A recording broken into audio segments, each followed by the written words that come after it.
ゆっこ師匠です。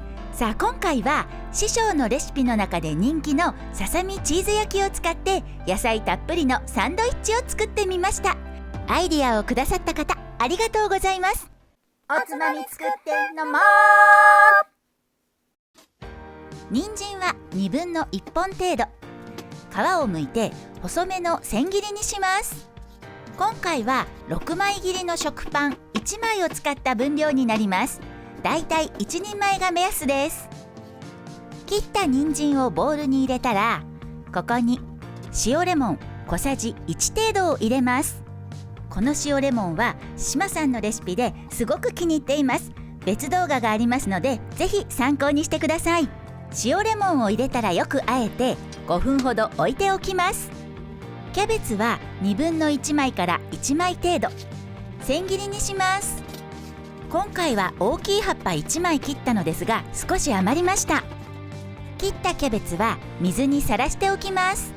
これでお野菜の準備完了です。次にささみを処理します。今回サンドイッチに使ったのは1/2本ですが、おつまみ用も作るので2本処理しました。逆さ包丁にして薄皮を取ります。次に筋を持って筋に沿って両側に浅く切り込みを入れます。両側に切り込みを入れたら筋を上にして1センチほど切り込みを入れて筋と身を離します。今度は筋を下にして逆さ包丁にして包丁を滑らせて身をそぎ取ります。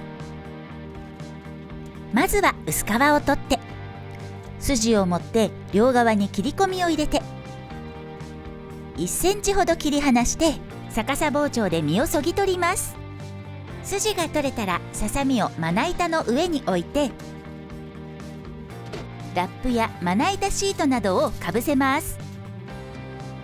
この上から綿棒などで叩いて身を薄くします。ささみの厚さが均等になるように叩きます。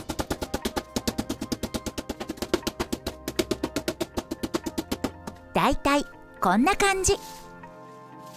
厚さが均等になったらここにお塩と粗挽き胡椒をかけます。ひっくり返して反対側にも軽く塩コショウします。これでささみの準備は完了です。それでは焼いていきます。フライパンにミックスチーズを広げて入れます。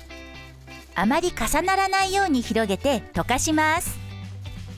だいたい叩いたささみの大きさぐらいになるようにチーズを広げます。チーズが少し溶けてきたらささみをのせます。今回は2本分同時に作りますが1本ずつ焼いた方が作りやすいです。このまま中火で3分ほど焼きます。縁のチーズが少し固まってきつね色になるまで焼きます。縁の方が固まってきたらフライパンにくっついているチーズをヘラなどで剥がします。ヘラを少しずつ入れて滑らせるように剥がします。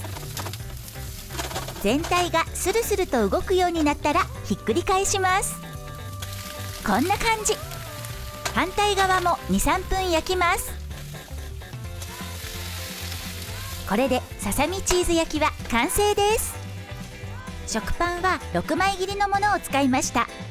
厚さを半分にします。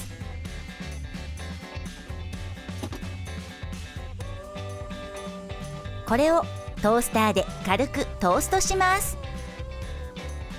その間にキャベツの水気をしっかり切っておきます。パンに軽く焼き目がついたら取り出してここにマヨネーズを塗ります。今回はマヨネーズを使いましたがバターやマーガリンなどお好みで塗ってください。片方のパンに水気を切ったキャベツをたっぷりのせます。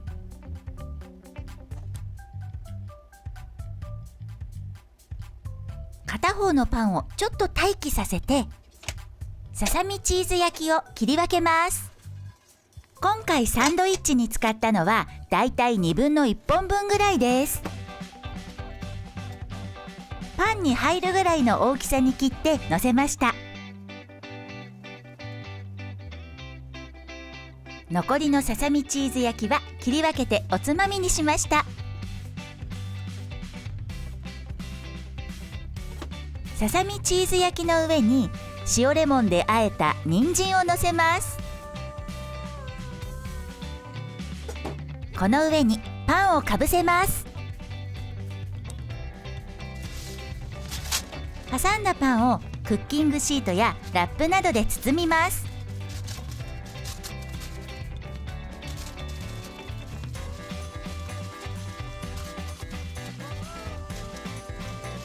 これを半分に切ります。